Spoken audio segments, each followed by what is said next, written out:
The grand ballroom glowed with crystal chandeliers as Alexander stood at the altar, his jaw tight with anger. At 35, he had built his company into an empire through sharp decisions and refusing to be manipulated.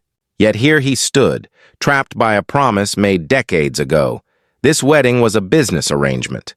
His late father had promised his best friend Harold that their families would unite through marriage. When both men died, that promise became a binding contract threatening Alexander's entire inheritance if broken. The Whitmore family insisted on traditional customs, including a veil covering the bride's face until after the ceremony.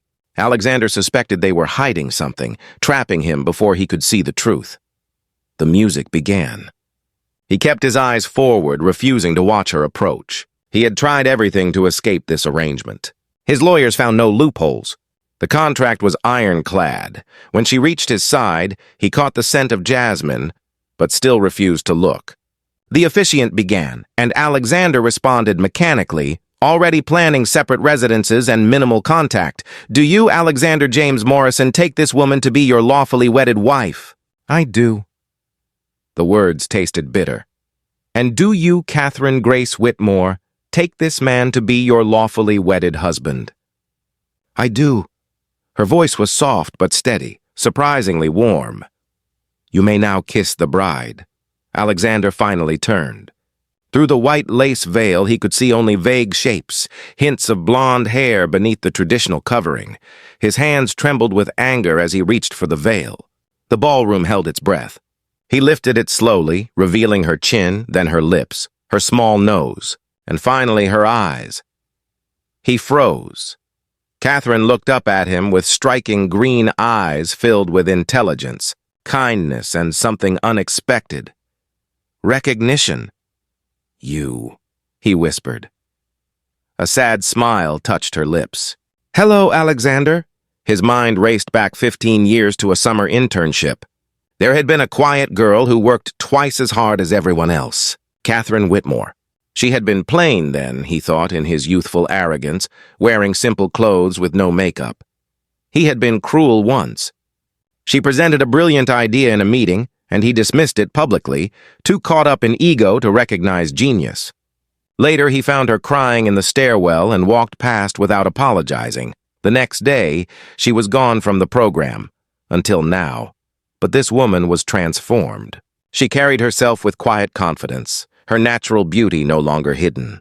Yet her eyes held that same sharp intelligence he had been too blind to see. The officiant cleared his throat. Alexander realized he had been staring. He leaned down and kissed her, a brief formal touch that sent an unexpected jolt through him. The reception passed in a blur. Finally, they found themselves alone in a quiet corner as guests departed. "Why did you not tell me?" Alexander asked. Catherine met his eyes steadily. "Would it have mattered? You made it clear you wanted no part of this marriage. I remember you from the internship. You left suddenly." Something flickered across her face. "Some environments are not conducive to learning." The implication stung. "I was cruel to you." "You were young and arrogant," Catherine said simply. "We both were different people then." "What happened after that summer?" Catherine's smile was bitter. "My Uncle Harold was your father's friend, but not my father. When my parents died when I was 17, he took me in out of obligation, not love. After I left that internship, he saw me as a burden." She paused. "But he also saw an opportunity.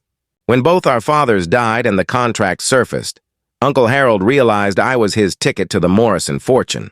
He spent the last year training me to be the perfect society wife while hiding my identity from you. Why did you agree? I had no money, no family support, no options. And besides, the contract would have bound you to marry a Whitmore regardless. At least this way, it is someone who understands building something from nothing." Alexander studied her, seeing the strength beneath the elegant exterior. "You have changed. So have you. The Alexander Morrison I knew would never have honored a contract that did not benefit him directly. Yet here you are. I had no choice." "There is always a choice," Catherine replied. "You chose honor over convenience. That says something. What do you want from this marriage?" Alexander asked finally. Catherine considered carefully. I want to prove I am more than a bargaining chip. I want the chance to show I have value beyond this contract, and perhaps we might find something resembling partnership. You want to work? I have a master's degree in business strategy from Columbia. I completed it in the evenings while Uncle Harold paraded me through etiquette classes. I refuse to be a decorative wife who only lunches and plans charity galas. For the first time that day, something shifted inside Alexander. This was not the disaster he imagined. This was something far more complicated and interesting. I have a proposal, he said slowly.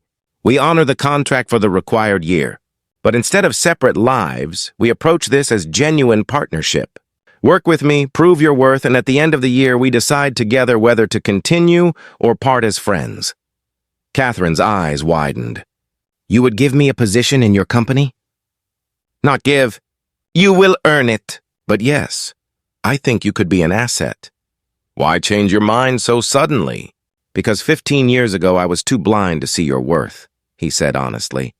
I would rather not make the same mistake twice. Catherine was quiet, emotions playing across her face. Then she extended her hand. Partners, then. For 1 year. Alexander took her hand, feeling the strength in her grip. Partners. The year that followed transformed them both. Catherine proved brilliant in strategy meetings, seeing opportunities others missed. Alexander found himself seeking her opinion on major decisions. They developed friendship built on mutual respect and shared ambition. Slowly, that friendship deepened into something more. On their first anniversary, Alexander found Catherine by the window of their home office. The year is up, he said quietly. We should discuss the future of this marriage. Catherine turned to face him. What do you want, Alexander? He took her hands. I want to tear up that contract. I want to choose this marriage freely, not because of some agreement, but because I choose you. Because somewhere in this year I fell in love with my wife. Tears filled Catherine's eyes. I fell in love with you too. Despite everything, I love who you have become, who we have become together. Then marry me again, Alexander said. No contracts, no obligations.